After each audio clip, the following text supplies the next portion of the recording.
I never thought one night could destroy everything I had built in 12 years. My name is Rachel, I'm 35, and for most of my adult life, I thought I had it all figured out. I married my high school sweetheart, Tom, the boy who used to walk me home from football games in the rain, the one who promised me forever. We built a life together, a life that looked perfect from the outside. A cozy house in a quiet neighborhood. 2 beautiful kids who fill our days with chaos and laughter. Tom is a firefighter. He's the kind of man who runs toward danger while everyone else runs away. And I love that about him, I really do. I love his courage, his strength, the way he throws himself into helping people. But over the years, that same bravery took him further and further away from me. Fire calls in the middle of dinner. Disaster relief deployments that pulled him to the other side of the country for weeks at a time. Sleepless nights for him, lonely ones for me. I used to count the days until he'd come home. But lately, I've started to dread the long stretches in between. Not because I don't love him, but because I'm beginning to feel like a ghost in my own marriage. I don't want to sound ungrateful. I know there are wives who would give anything for a man as hardworking and dependable as Tom. But somewhere along the way, I stopped feeling seen. I'd catch my reflection in the mirror and wonder when I became invisible. He'd kiss me goodbye in the morning without looking up from his coffee, and at night, we'd crawl into bed too tired to even talk. I told myself it was just a phase, that once the kids were older, once the deployment slowed down, we'd find our way back. But deep down, there was this quiet ache I couldn't ignore. A longing for someone to look at me the way Tom used to. For someone to notice the small things, the new dress, the fresh haircut, the way my eyes lit up when I laughed. I hated myself for even thinking about it, for craving that kind of attention when I was already married to a good man. But that's the thing about loneliness, it doesn't care about vows. When Tom left for his 10-day trip last spring, I waved from the driveway, smiling like the devoted wife I wanted to be. I didn't know it then, but the clock had already started ticking down to the worst mistake of my life. Mark moved into the neighborhood in early spring. 3 houses down from ours, right on the corner, the kind of spot you can't help but notice every time you drive by. He was different from most of the men around here. Charismatic. Confident. The kind of man who didn't just walk into a room, he arrived. Tall, broad-shouldered, skin like warm bronze, and an easy smile that seemed to put everyone at ease. I noticed the way people's heads turned when he passed, even if I told myself I wasn't one of them.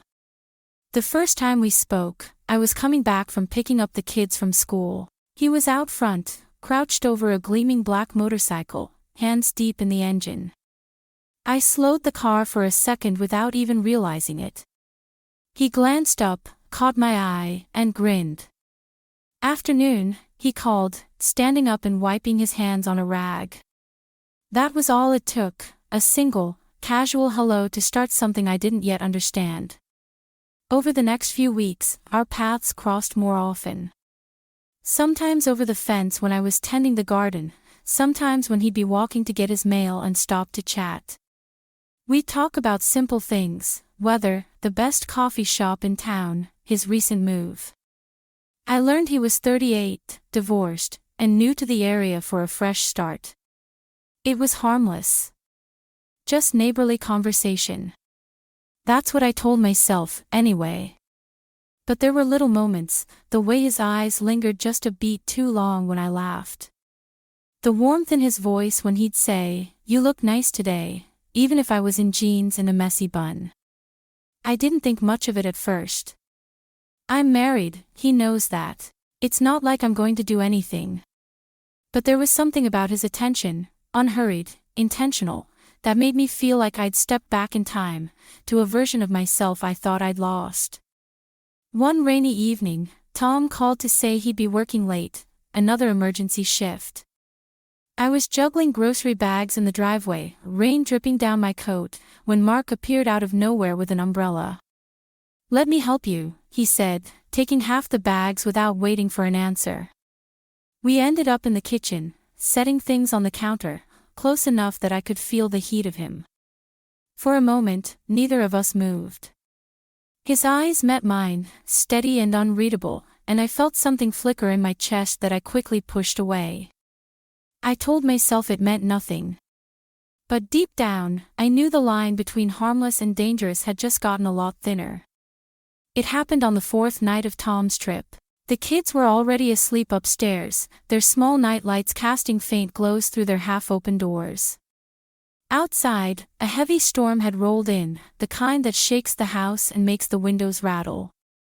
I was curled up on the couch when the power cut out. 1 second, the hum of the refrigerator and the soft glow of the TV, the next, silence and darkness. I sat there for a moment, letting my eyes adjust, the rain pounding against the roof. Then there was a knock at the door. When I opened it, Mark was standing there, rain on his jacket, holding a small bag in one hand and a flashlight in the other. "Power's out on the whole block," he said, voice low but warm. "Thought you might need these." Inside the bag were a couple of thick candles, a lighter, and a bottle of wine. "I figured you shouldn't sit in the dark alone," he added with a half-smile. I hesitated, but I didn't send him away. We ended up in the kitchen, candlelight flickering between us. The storm outside seemed far away as we talked, our voices soft so we wouldn't wake the kids. He told me about his marriage, how it had been over long before the divorce papers were signed. How loneliness could seep into you even when you were living under the same roof as someone. I told him I understood. That I knew what it was like to share a bed but feel 1,000 miles apart. Somewhere between my third sip of wine and his quiet laugh, the air shifted. He passed me a glass, and his fingers brushed mine, light, almost accidental, but it sent a sharp pull straight through me. I looked up. He was already watching me. The silence stretched. Candlelight caught the lines of his face, the steady way he didn't look away. And then, we closed the distance. The kiss was sudden, but it didn't feel like a surprise. More like something that had been waiting for the right moment to happen. One kiss became two, became more, until we were no longer standing. It was messy. Urgent. As if we both knew it shouldn't be happening but couldn't stop it anyway. When it was over, reality came crashing back in. My heart was pounding, but for all the wrong reasons. I pulled the blanket around me, my voice barely a whisper. "This can't happen again." Mark nodded slowly, but there was something in his eyes, a quiet certainty that told me it wasn't over.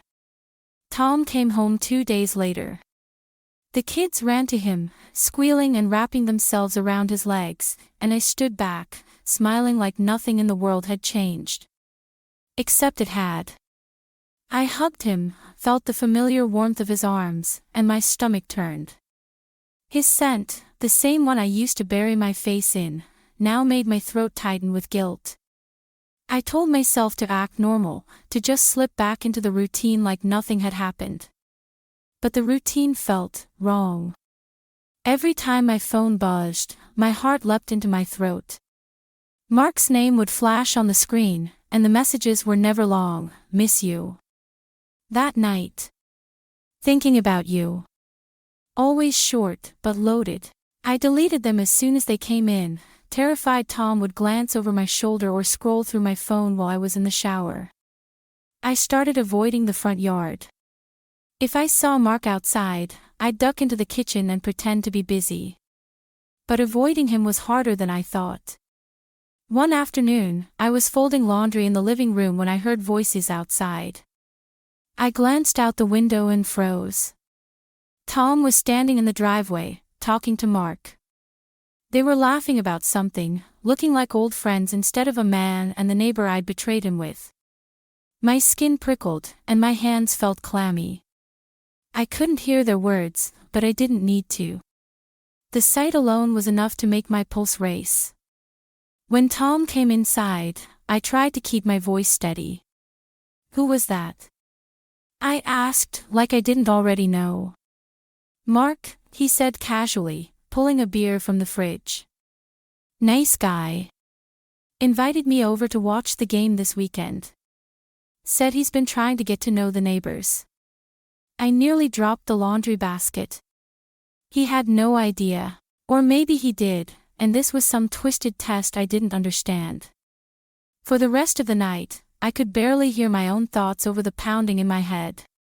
Every laugh, every casual word from Tom felt like a countdown to the moment my life would explode. I was now living in quiet terror, every day wondering if Mark would say something, if Tom would notice the way I flinched when his name came up. It wasn't a question of if the truth would surface. Only when. That Saturday, Tom left just after lunch to go catch the game at Mark's. I spent the whole afternoon pacing the house, unable to sit still. My mind spun through 100 scenarios, Mark letting something slip, Tom putting pieces together, both of them confronting me. Every time I heard a car outside, my heart lurched. When Tom finally walked through the door, the sun was already setting. He put his keys on the counter, cracked open a beer, and said nothing. His face was unreadable, no anger, no smile, just stillness. I tried to sound casual. How was the game? He didn't answer right away. He took a long sip of beer, then set it down. Finally, he looked at me. Mark told me everything. My breath caught. I opened my mouth, but nothing came out. My hands started to shake, my excuses scrambling to form. But before I could speak, Tom's voice cut through the silence, calm, measured, almost cold. You think I'm angry because you slept with him? I'm not. That stunned me more than if he'd screamed. What do you mean? He leaned back, eyes locked on mine. I've been waiting for this. Waiting for you to give me a reason. Because the truth is, I've been seeing someone else for months. The words hit me like a punch to the chest. You, what? He didn't flinch. Her name's Lauren. We met at the gym. She makes me feel alive again. And before you ask, yes, I was already planning to leave. This trip was my last time coming home to you. But now. His mouth twisted into something between a smirk and pity. Now you've handed me the clean break I needed. You cheated. I get to walk away without being the bad guy. My ears rang. I stared at him, trying to make sense of what I was hearing. My affair hadn't destroyed our marriage, it had simply been the perfect alibi for a man who'd already decided to burn it down. You could have just told me, I said, my voice barely audible. He shrugged. Maybe. But you and I both know you wouldn't have listened. You'd have begged me to stay. This way, you can't. Then he stood, finished his beer, and left the room, leaving me in the wreckage of both my mistakes and his deception. I'd thought I was the one shattering our vows. But the truth was, they'd been broken long before I crossed that line. The divorce moved faster than I ever imagined. Papers signed, assets divided, custody schedules drawn up in black and white. Tom got the house, the home I'd poured 12 years of my life into, along with half the week with the kids. He moved Lauren in within a month. I packed my life into cardboard boxes and plastic tubs, moving into a 2-bedroom apartment with peeling paint and a view of a parking lot. The first night alone there, I sat on the floor surrounded by unopened boxes and cried until my chest hurt. Friends I'd known for years stopped answering my calls. Word gets around fast in a small town, and most of them had taken Tom's side. In their eyes, I was the villain, the woman who threw away a good man for a fling with her neighbor. Nobody knew his side of the story, the months of distance, the coldness, the other woman. Or maybe they didn't care. I saw Mark a few times after everything. Once in the grocery store, once at a red light. We nodded politely, but the spark, that electricity I thought was so real, was gone. It had never been love. It had never even been about him. It was just a momentary escape from a loneliness I didn't want to face head-on. In the quiet of my new apartment, I replayed everything in my mind.